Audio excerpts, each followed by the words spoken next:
Yeah.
Hello, everyone, and welcome to the first episode of.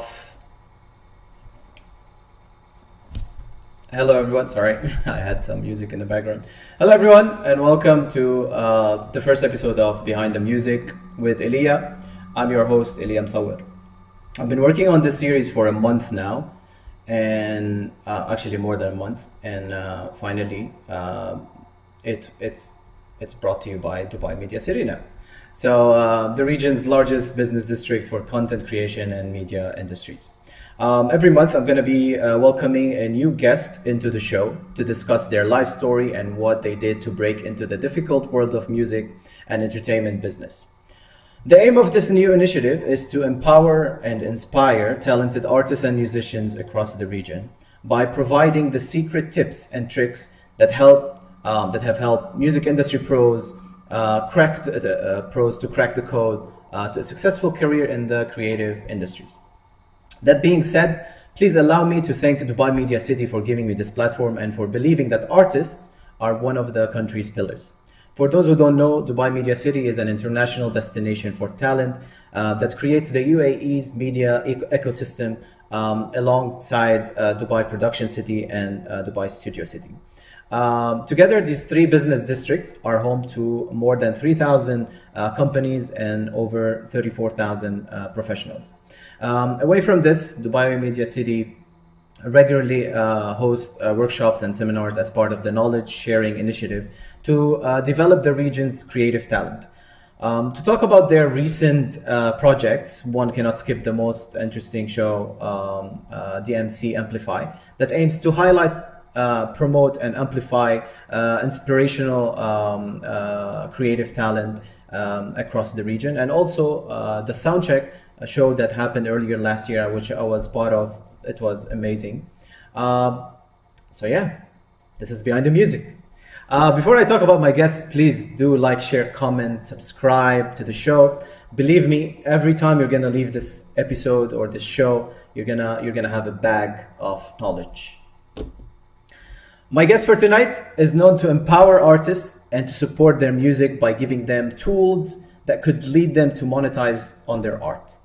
He represented artists such as REM, Gypsy Kings, and James Brown, to name a few, and currently is the Senior Vice President of Lyricfind and partner in the new legal domain name .music.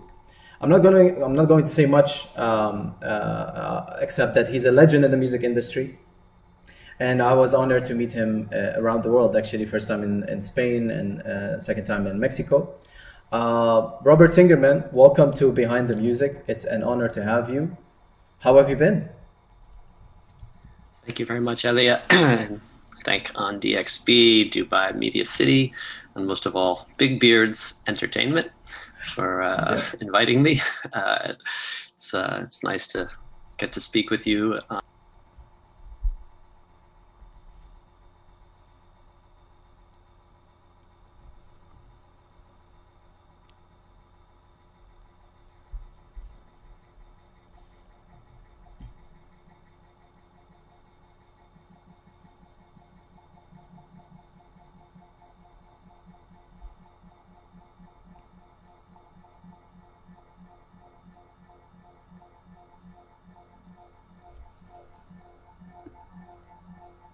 Really a good thing, that we get to do things differently. We get to think differently.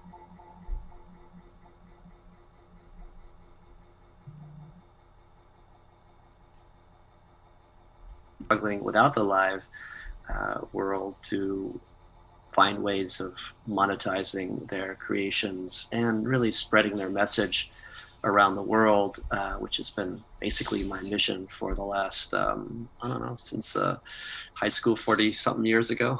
So, Amazing. Thanks. It's great that you took the vaccine. I'm also one of the people that were lucky to take the vaccine, and I hope everybody, we just move on from this whole, it's just bad story. And I think we're coming to an end if everyone, we just work together and everybody, start believing that, we all need to be vaccinated in the end of the day. But we're not here to talk about this. I want to talk about, obviously Lyricfind, but a lot of people actually, when I posted about you, they actually did their research and they were like, oh my God, there's Robert who runs, partner in .music domain. And everybody was, jumping and asking me like, how can I get my domain? How can I get my domain? How can I get my domain? I tried to explain to them a little bit about the procedure that you guys went through in terms of, going to court to get into legal, fight in terms to get the domain. Can you please tell me the story in a quick way and explain to people and artists how they can get their .music domain, basically? Well, the second part of your question is a lot easier than the first. Just go to music.us. So music.us, it's a URL, and you can pre-register a domain name. There's another thing on there which you should check out, especially if you have a big network, either of fans, if you're an artist as an influencer, that's a big network, or if you're an organization, if you're a DSP, if you're Dubai Media City or anywhere else, where you can become what's called a music community membership organization. And that's basically a way that we keep the income and also the value within the music industry rather than spreading it to the domain resellers first, so the GoDaddies of the world. It's a way that you can allow your members, as it were, or fans or whatever, people that you work with, to get .music domains before they go to general availability, which could be between 6 months and a year right now, or it could even be longer. We won for the music, so check out MCMO, check out music.us to pre-register a name. It doesn't mean you're going to get it, because we don't allow cyber squatting, and there's a whole process of verification, which will start in the next few months in 2021, because we won for the music community. We won as a community. We, in essence, beat Google, Amazon, for top-level domain companies that are billion-dollar companies also. And we, in essence, beat the music industry. We ended up working with the music industry, but there was 2 different applications for owning the top level domain. We actually signed our contract with ICANN only on Monday. We know that we've had it for quite a while, but we signed our contract on Monday. That news, actually, it's probably here first in the world because we really haven't publicized it. So we were pretty excited after 15 or more years of working on it. I mean, I've only worked on it heavily for a few years, and then a lot of it was waiting. But the value of it will be that musicians and music businesses, bigbeards.music, will be able to own their own identity. And there's a tremendous amount of other aspects that will bring value to the music community. And what I like about it is it's the first time the music community, which is from instrument manufacturers, religious singing organizations to rock and roll stars, to DSPs, to labels and publishers, and most of all to fans, all have the same platform. It's the first time the entire music community has been on the same platform, governed by the music community, not the music industry, the music community. So it's kind of it's a really interesting new way that we're going to be able to provide value, solve big problems in the music community, music industry as well, through buy-in from the various groups. So everybody will be able to buy a .music, but it's not like you can buy rock.music or whatever and then Cyber Squad and sell it. So it's not kind of the way the .com frenzy was, but you can buy .musics that are appropriate and that will all be legal as well. So if you're doing something unethical, illegal, anti-creator on the .music, we can actually take it away. So it's a pretty big opportunity for the music community, and one which we're very excited about starting in 2021. And it will have many, many bells and whistles. It's pretty amazing what we've developed on the back end to launch when it launches. It's going to launch towards the end of 2021. Maybe, general availability won't be until 2022, but it will launch 2021 through the music community membership organizations. And it's a way for the organizations to generate income and value for their members forever. So I would understand. So basically, whoever wants to get the domain needs to provide like proof that they are like related to being an artist or like an organization, basically, which is amazing. If you're not going to give it to GoDaddy and all these big players, I think this is fantastic for the music community. Yeah, and eventually they will have it, but they will still need to go through a verification process that our back end on the registrar side, like GoDaddy is, will actually provide, just to make sure that people aren't, doing it kind of against the music community, right? So to protect the different players in the music community. So that's a little bit about .music, and it's going to roll out over time. First, the people who've reserved their trademarks, like Universal probably, and the labels will have their .musics as well. But I think of artists, probably Taylor Swift is probably one of the only artists who's actually reserved, who's kind of trademark protected in the domain space. So, she will get it through an initial process, and then everybody else will get it through the kind of open process, through the digital distributors, through some DSPs, through fan clubs, through governments, sometimes too. IFICA, which is the Organization of Ministries of Culture, is one of our MCMOs around the world. So, Dubai.music will be presumably kind of launched and in essence represented through the Ministry of Culture there, or through the city government. It's through a trusted partner who actually has the benefit of all of its kind of subdomains in mind, and that's really their mission. So it's going to be interesting. Amazing. Thank you for answering me this, because I know we're not here to talk about the domain, but I mean, some people wanted to jump on it and ask. And Lyricfind will be working with with .music as well, of course. Yeah, for sure.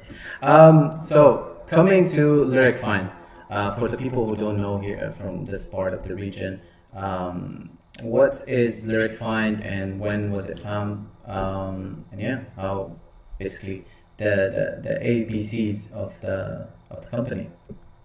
Sure. So Lyricfind was founded about 2004. It was really a few guys in college. It's kind of the MIT or Stanford of Canada. You might have heard of Waterloo. We're in college, and they're talking about a lyric, and this was before 2004 actually, and they kind of searched the internet and tried to figure out who wrote this song, and from that they realized there was kind of a way of putting together a lyric site. But then one of the CEO's mom, actually, who was kind of the first investor in the company, said, "You can't really do that. That's illegal." She actually worked for Nokia at the time. So then the current CEO, Daryl Valentine, went to work for EMI for a while.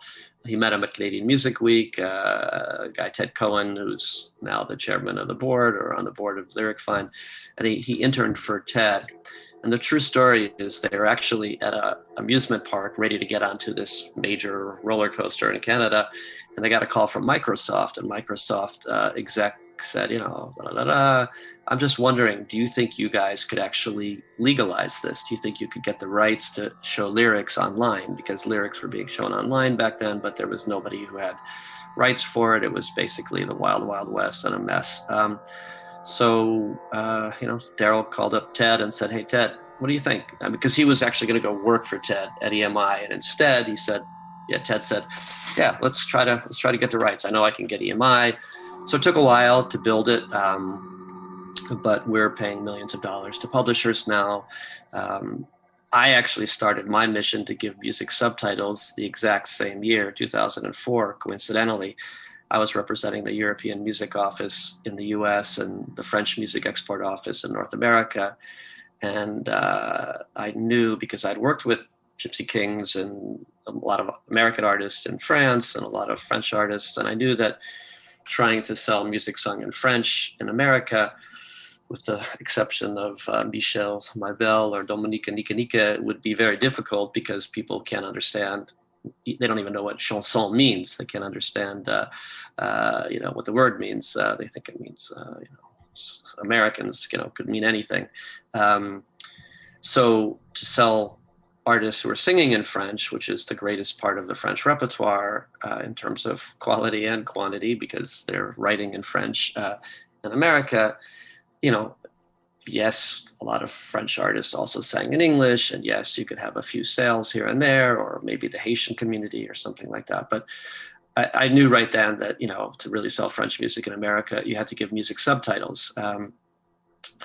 And I also knew that, the whole copyleft initiative versus copyright, user-generated content, I figured that we could use this to actually literally give music subtitles. Lyrics weren't even legal online at that point. Like I said, Lyricfind was the first company to do this, along with a company called Gracenote, and Lyricfind later acquired the Gracenote lyrics business. So there were two companies that were starting in 2004, and I met the Gracenote execs in 2004, and I met Lyricfind shortly thereafter, and they said, "Oh, it's a great idea, but we need to monetize lyrics first before we monetize lyric translations." But YouTube has proven the way. You can see reggaeton is, one of the top genres in the world. K-pop has proven the way. YouTube with the closed captioning is what I was referring to, because reggaeton has become successful only with closed captioning. The Despacito effect is really the closed captioning effect. Despacito launched on YouTube, because not on Spotify or any of the other platforms, because YouTube had closed captioning. That was just the beginning of closed captioning. And the closed captioning, which is automatic Google Translate lyric translations augmented by human translations, that was done because of my work, which I'm proud of. But now I want to actually, make it on all the platforms, and all the platforms have been actually waiting for this. But Google Translate AI doesn't really work that well with Arabic. So if you see the Arabic subtitles with Google Translate. By the way, I did not know about the Despacito thing, that's amazing. That's a great information there. And Please Yeah, keep going. yeah, Sorry. yeah. So that, you know, and also you can't have artistic collaborations across language if you don't know what the other person is singing, obviously, right? So, True. Yeah. so the artistic collaborations that were part of Despacito and that followed that with reggaeton were all based on understanding the words of a song, right? K-pop, in Korea and Japan, they always did lyric translations of international music. I'm not really sure in the UAE. Maybe you can give me the history of that. But when vinyl was the thing, did they also have lyric translations on the albums of international music, non-Arabic music in the UAE or not? Yeah, so basically, I don't know about the law now, but it was a law in the past that everything is in English must be translated, whether music lyrics, whether TV, Right. TVC, whether even if you're an artist that sings in English, you wanna register, get permit to release your album, you have to give them the translation. And also now I know for a fact, like by law, everything here that has even a title anywhere, like a corporate title or restaurant or something like that, it has to be translated to Arabic as well. So it's a must. That's great.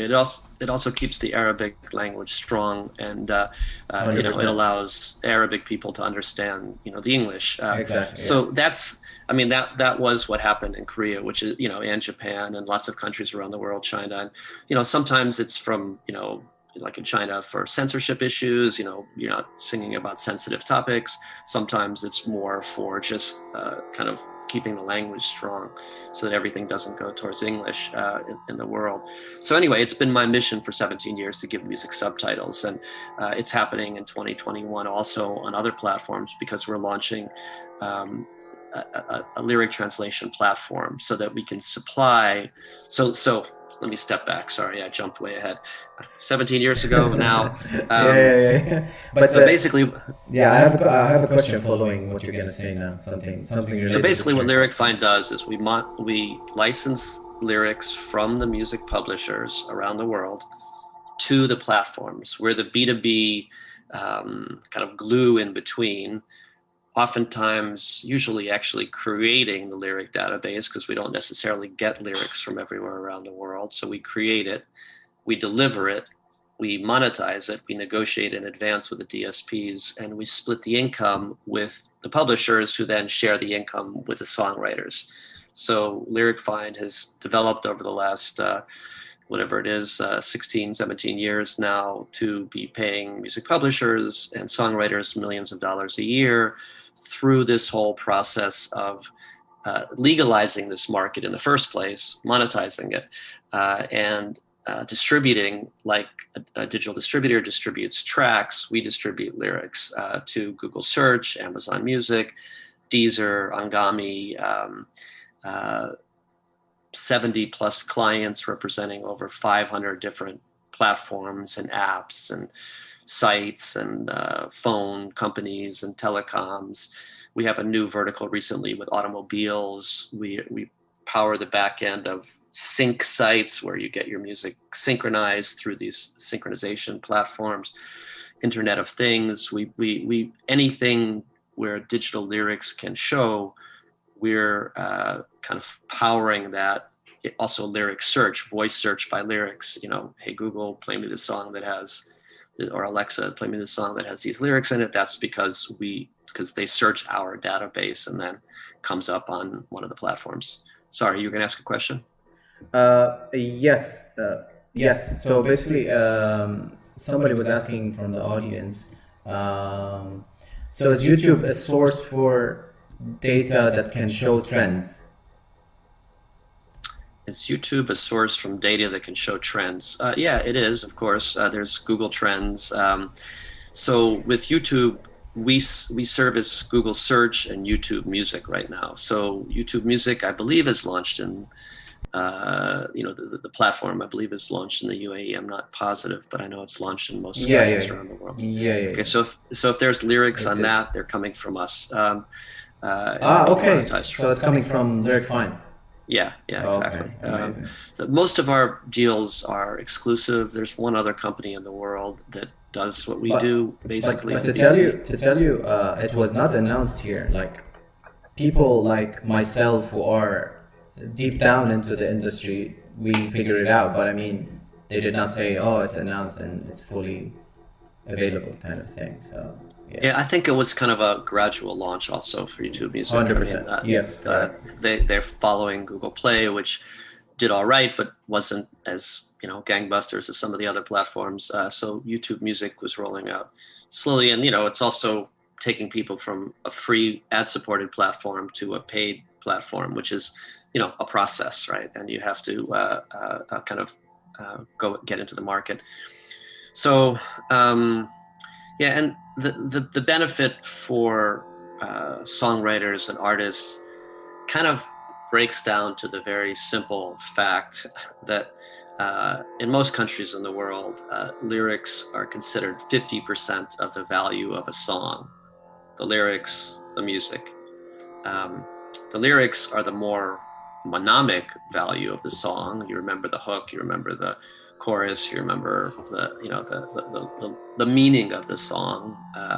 And in the beginning of songwriting, when it was troubadours or religious singing or whatever, it was really all about the lyrics. I mean, the music was important to move people along, but really the lyrics were the news of the day. The lyrics were the stories that you wanted to tell your children. The lyrics were the sacred music as well.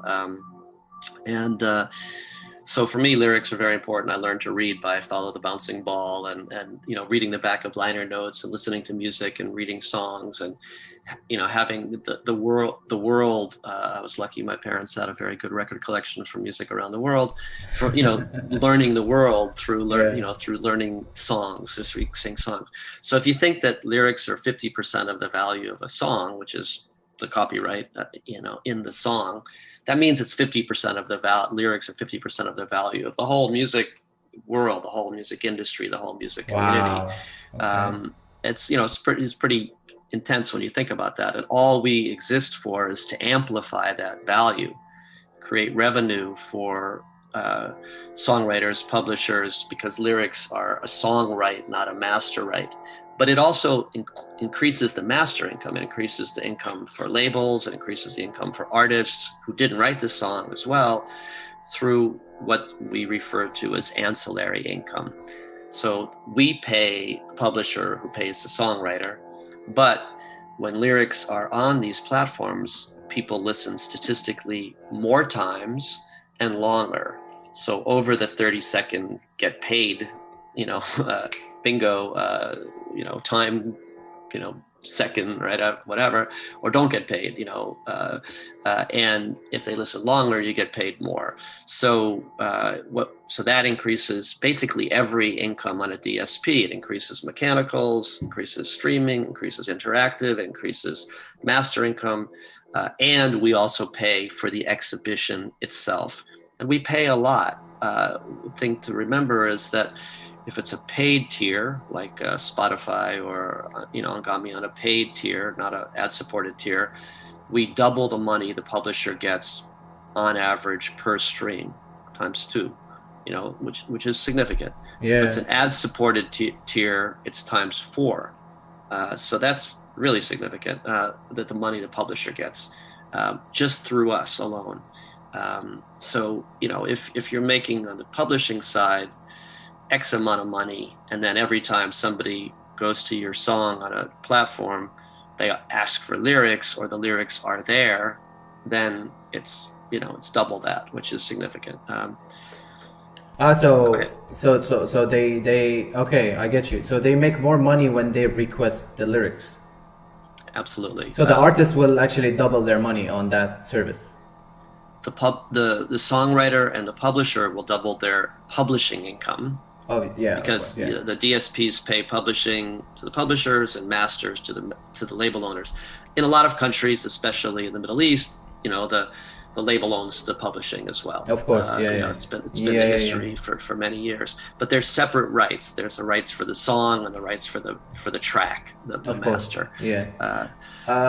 It brings me to the $1 million question. How can someone in details start making money from their lyrics? Do they have to go on lyricfind.com, register, put their lyrics there? how does it work so people can actually after the show can go and start doing that? If Well, you want to that's my favorite question. So thank you for asking it. No, I mean, for emerging artists, it's really valuable because every single income stream rises as people know the lyrics to your song. Let me say that again because it's important. Every single music stream income rises as people know the lyrics to your song. Every single music stream. And your catalog value increases, which means the value of your songs on the publishing side, the value of your tracks on the label side, that all rises as people know the lyrics to your song. So the most important thing any artist can ever do is have people know the lyrics to their song through their live performance, through their social media, through anything, because that's what they remember. That's how they get more fans. Because that's the purpose of music. You're communicating a song, a story, lyrics to an audience. So how do you register? How do you actually get this happening? How do you get your lyrics on Angami and Deezer and all the platforms we work with?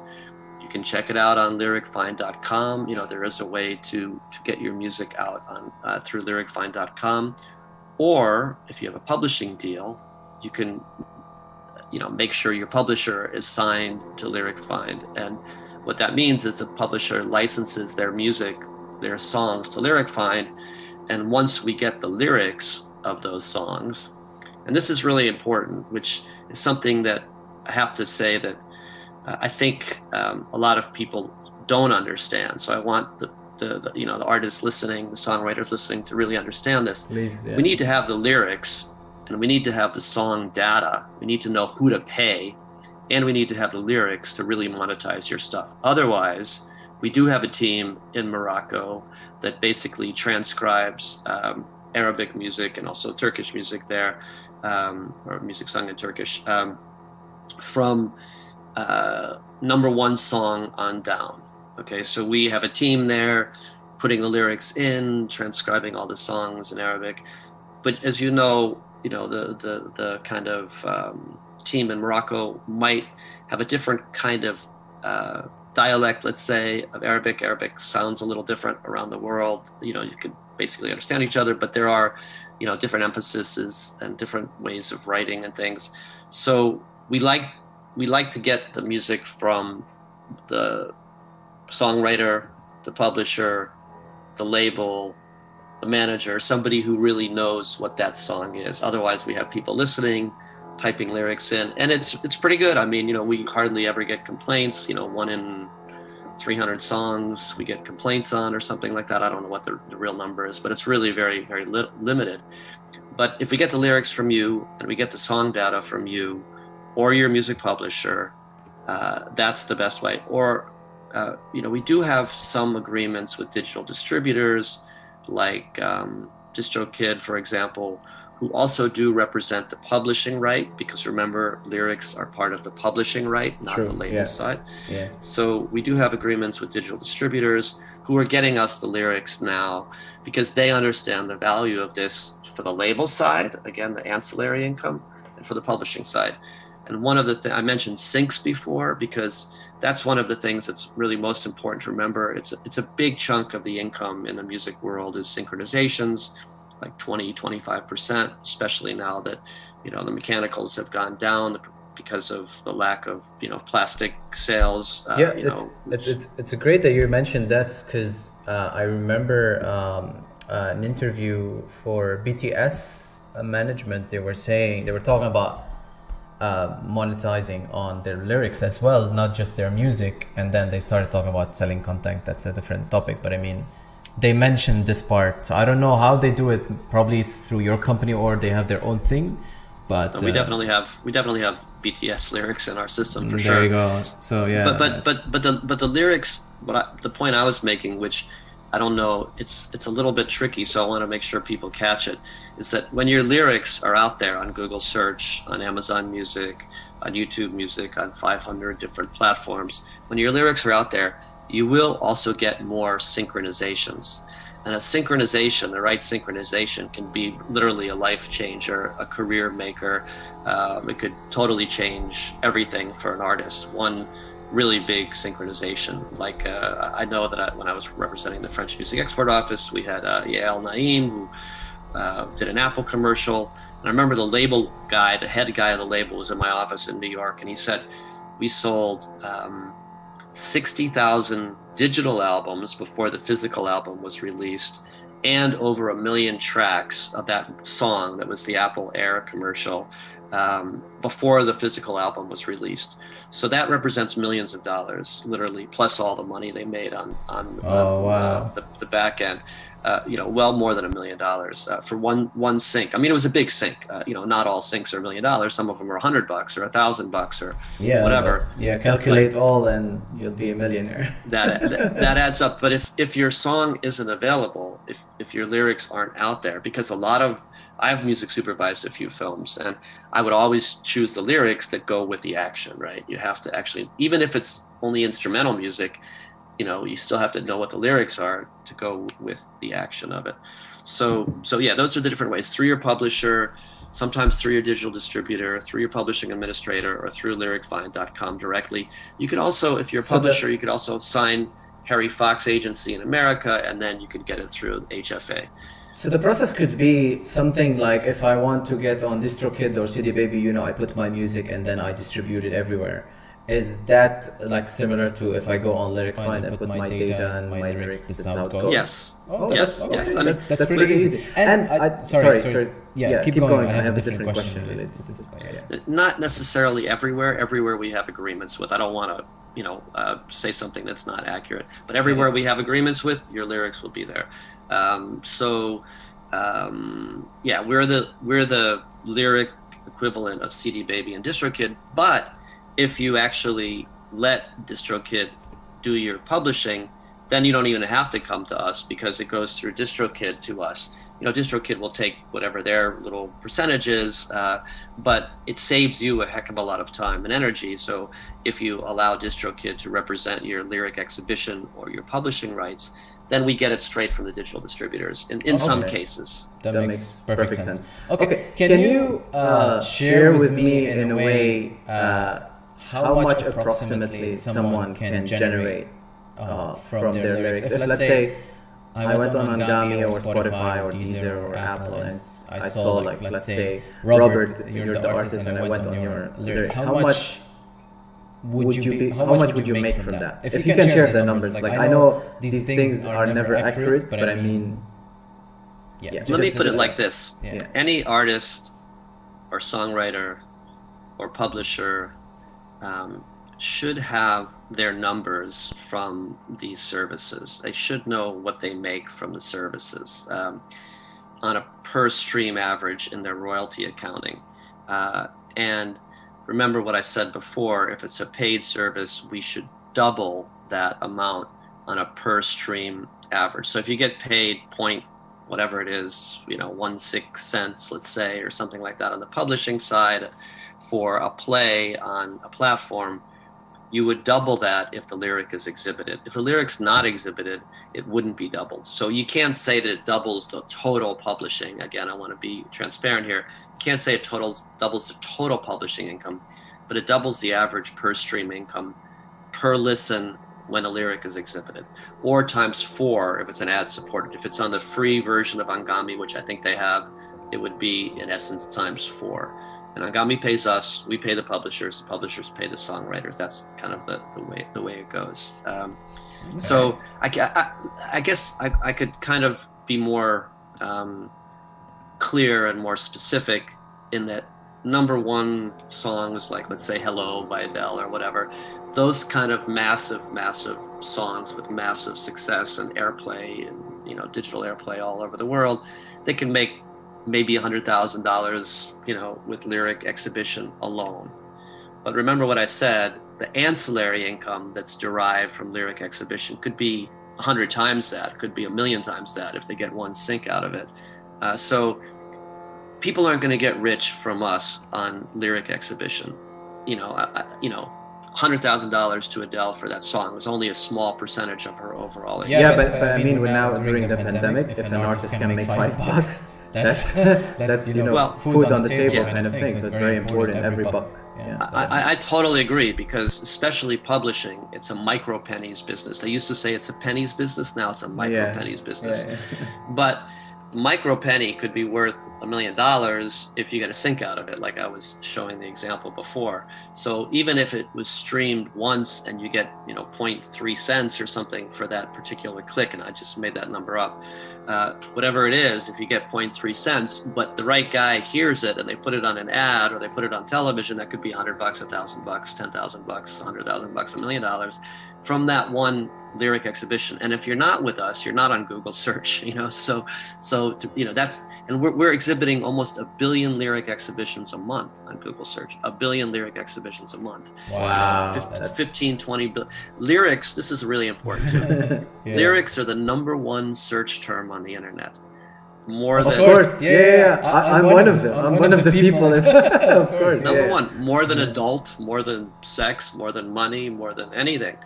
#1 internet search term is lyrics, because people want to know what their favorite songs.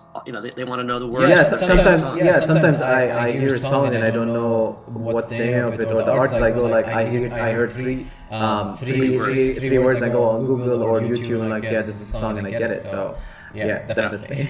I get you. #1. So what's the #1 search term worth? What's half of the music business worth? It's worth a lot. So, and all we do is figure out new ways to amplify that and to generate more money for the songwriters and the artists, the whole chain. We have now Lyric IQ, which is using AI to figure out the meanings of songs. It's also for censorship issues, like Walt Disney doesn't want stuff that has, vulgar words in it. They don't, some DSPs want to eliminate songs about drugs or sex or religion or whatever. So we have an AI version. We have lyric merch. I can show you one of these. This is the one that I bought. You might have seen this before.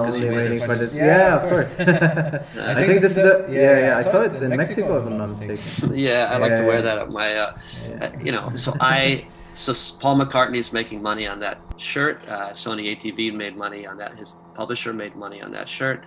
I like to wear it. It's a song about integration. It means a lot to me. And nobody else in the world has that shirt, because I found it in our lyric database. So you can check out lyricmerch.com. Right now, addresses in Dubai won't be able to buy it, but if you have a friend in New York or America or Canada that you want to send it to, you can buy stuff on lyricmerch.com. We do that all the time. So. No worries. But it will be available soon. Is it on Amazon by any chance? Do you have something on Amazon? We do. We also have a lyric merch Amazon site as well. But the thing is that it only can sell the stuff that we have the graphic designs for. It can't sell your music. But what I like about this, that was the Beatles, obviously it was a big hit. What I like about it is that on the lyric merch site, you can send that out to 100 fans or 1,000 fans, or your family can buy it or whatever with the lyrics that they like. And then you walking on the street, you could actually see somebody with a shirt with lyrics, that are your lyrics, and you're getting paid for it as well. That's a huge business that's non-monetized, non-authorized. Etsy, all those sites who have this, where you can put your lyrics in and make a shirt. They're not paying the publisher. We're paying the publisher. So lyric translation, that's going to double or triple or quadruple. I can finally understand Kalsum or songs in Arabic that I couldn't understand before, that you can understand, and especially in a city like Dubai or New York, where there's so many different. I was going to say like here we have 200 nationalities, so I think so you can understand the songs that the people from India are jumping to in the concerts that you present or whatever. You can understand their lyrics. I know Gio Saban is launching. You can understand, and that's many different languages, right? So for me, the whole point of music is the song and understanding the song and what you get. So lyric translation is going to double or triple or quadruple or times 10 our market, and if Arabic music was ever going to follow in the direction of K-pop or J-pop or whatever, it would only be through translation, because we would need to know what the songs mean to appreciate the songs and to buy the songs and listen to the songs over and over and over again, because the song means something to us. Yeah, for sure. Robert, I'm going to jump on the comments. I have somebody who's asking. So before I tell you the question, whoever is on the audience, they're watching, you can ask your questions now, and Robert will answer it for sure. Flavio Giuliano, is there a fixed rate for lyric searches? Are there as there is for song streams? For example, Spotify pays something like 0.003 cents per stream. Yeah, this is something I wanted to ask you. Like, is there a specific number? Flavio is a friend of mine from Brazil, so thanks for hopping on, Flavio. Flavio. Yeah, it's based on what they call a CPM. So since Google search is advertising driven, it's not like a paid tier, distinct from YouTube Music. It's based upon, we negotiate as much as we can to get as much money as we can from Google search based on a CPM. So every click is the same, but it's based on it's different in different countries, because different countries have different CPMs. Cost per thousand is what CPM means of advertising. So the real answer to your question is yes, but it depends on which country it's in, how much they charge their advertisers in different country, and we take a percentage of that per click. It's a click rate, and it's the same percentage for every click. So if it's 1 click or 1 million clicks, it's 1 million times the 1 click. Oh, okay. Okay, so yeah, I understood. So I hope Flavio is. He got that. He's okay. You can always hit me up later. Perfect. Anyways, I think after we finish this, I'm gonna receive a lot of questions, so I'm gonna send it over to you. Yeah, and I'm okay with my email is robert@lyricfind.com. I'm okay with you guys hitting me up from around the world. It's fine. And then you can check out lyricfind.com as well. Amazing. So what is the next step for Lyricfind? Basically, are you planning on doing new things, new services? What's we're a new service that's launching next month. Nobody knows about it yet because we haven't put the press. So you've got 2 big scoops today. Okay. Hope my director of marketing doesn't. You heard it, people. Dubai first. Dubai first with that music. So what we're launching is pretty cool for labels or distributors. It's basically a scalable method to do cool lyric videos. And when I say it's a lyric video, it's also a synchronized lyric video to the audio, because remember, we do synchronization with the audio so that when the words are sung, the words are right below that in whatever language the lyrics are, or in lyric translations. So this particular lyric video platform puts assets from the record label or the digital distributor as the picture or pictures, and the lyrics in kind of the karaoke scrolling style, right? So that when the music is playing, you hear the words that are playing. That's a new product that we're launching with a big label and distributor with pretty important back catalog of thousands and thousands of tracks, and that's happening pretty soon. And then once we launch that, we'll be working with other labels to offer this platform. It's another way of generating income from your lyrics. So all we ever do is try to come up with creative ways of generating lyric merch, lyric IQ, like I explained. That's really good for syncs, because also if a synchronization wants a song about horses, that's a happy song about horses, and that doesn't have any vulgarity in it or religion in it or whatever, you can use that tool to actually find the right song with the right lyrics for your advertising campaign, or for your film, or for your television, or for your... I have a question since you said that. If somebody has explicit lyrics, is it still okay to it's okay based on what the DSP wants ultimately, right? If Angami doesn't allow explicit lyrics, then we'll filter out all those lyrics or all those songs with explicit lyrics. But if Walt Disney doesn't want explicit lyrics, they're one of our clients, so yes, we filter that out. So it's good for the DSPs, for the clients. We have Peloton is another client of ours, kind of the bike, the fitness bike, and they want to make sure that lyrics are cool for their riders, kind of in a way. Yeah. So we work with the platforms. So if the platforms asks us to make sure songs aren't in a particular direction, but it's really good for syncs also, synchronizations. Okay, that's okay. Perfect. And the lyric translation is the biggest thing that's coming out over the next few years. It's going to make Arabic music understandable around the world. So there's one other thing that I wanted to say before we leave. I know we're maybe past time, but governments support this too, because if you have a government, remember I worked for the French Music Export Office. I also worked for the Brazilian Music Export Office, which is how I met Flavio. So if a government understands the value of their creative businesses and their creators, one way of doing that is through exporting their music, exporting their lyrics, which is not only trade, it's as well culture. So we recently got a big grant from the Canadian government. It's a bilingual country, French, English, but with also 150 or maybe less indigenous languages, right? So the for exporting the UAE culture, which is maybe many different languages, the most important thing is, again, amplifying what the meaning of the song is for the cultural side and getting it everywhere on the trade side. So the government has a role to play in this as well. And I know Dubai supports Dubai Media City. My question is, have you been in contact with, let's say, Expo, Dubai Expo 2021? Not yet, so you can hook that up for us. I appreciate it.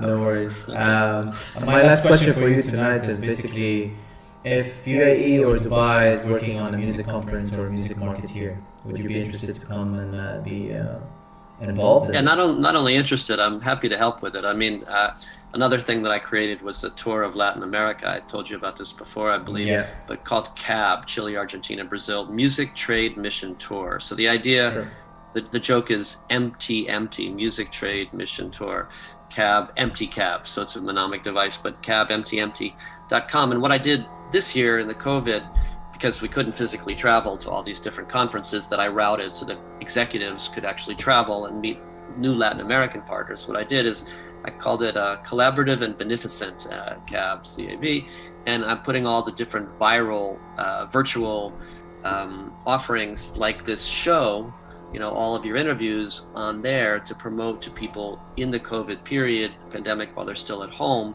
And I do these things like at many conferences called Be Present Everywhere, which you were on one of them in Toronto. I did one in Kenya. Bill Reagan was on from Abu Dhabi last week. Be Present Everywhere, to bring value to the conferences, so that there's 40 or 50 music execs from around the world on their panels, but also doing quick introductions like you did. And I hope you got some value out of it. And what I like to do is have the conferences work together. So I'm a partner in Mondo in New York, which is the major conference after CMJ. I'm a partner in Sync Summit, which is the only sync conference around the world. And I work with, I help out Indie Week, I help out Canadian Music Week. So I'm happy to assist with the Dubai 2021 Expo if you want, just because I want other people around the world to understand what's happening in your world. That's why when we met, we clicked and we hung out, and because you're interested in what's happening around the world, I'm interested in what's happening around the world. My mission is having everybody understand everybody's songs around the world, so it always fits into my mission no matter where it is. Happy to help. That's Expo's vision, basically, connecting the world, basically, and I think understanding lyrics and languages is the most important thing for Expo at the moment. So, in business, both you and I are connectors, and that's what we do, and we're happy to do it because it's really the way that things work around the world, and we have to share our knowledge and give back and meet people around the world. For sure. I know Dubai Media City would be, for sure they're working in the backgrounds on creating such a platform for industry And people Lyricfind like you. does, Yeah. do some sponsorships around the world at different conferences and stuff as well. And not a huge amount of money, but something to remember as well. Yeah. Because we want to get our message out, and we want to educate songwriters to understand the value of their lyrics, first of all. And I guess maybe if I have one last thing to say is write great lyrics, write great songs. For sure. Okay, awesome. Robert, thank you so much for this very fruitful and knowledgeable interview. I'm sure I'm going to be compiling a list of questions. I'm going to send it to you, to your inbox. So thank you so much again, and hopefully I'll be seeing you very soon here in Dubai. I hope so, or somewhere else around the world before that. And For since sure. we both have our vaccines, maybe we can start traveling again soon. For So I sure. hope so. And thank you very much again for the invitation. I had fun, and I hope people learned, and I hope people focus on doing things differently in this period and generate income through their metadata. And lyrics are the most important metadata of all. That's your For song. sure. So For sure. Thank you. Ciao. See you. see you, Elia. Take care. Bye-bye. Bye-bye. So, this is the episode 1 of Behind the Music with your host Elia. I know I did some few mistakes here and there. I'm still getting the hang of the streaming world. I usually just stream my game and go into the game and just have fun. But this is amazing. This is a new world for me, and I love it. I want to thank Dubai Media City for allowing me to have this platform. I want to thank Robert for being the amazing friend he is and jumping on this without even thinking twice. That being said, the next episode is going to be end of March. I have a special guest. The series is going to go probably the whole year, and I'm having amazing people from the international music industry. You're going to be amazed who I'm going to be having as well, so stay tuned. We're going to start sharing the news soon. Good evening, and see you next month. Cheers.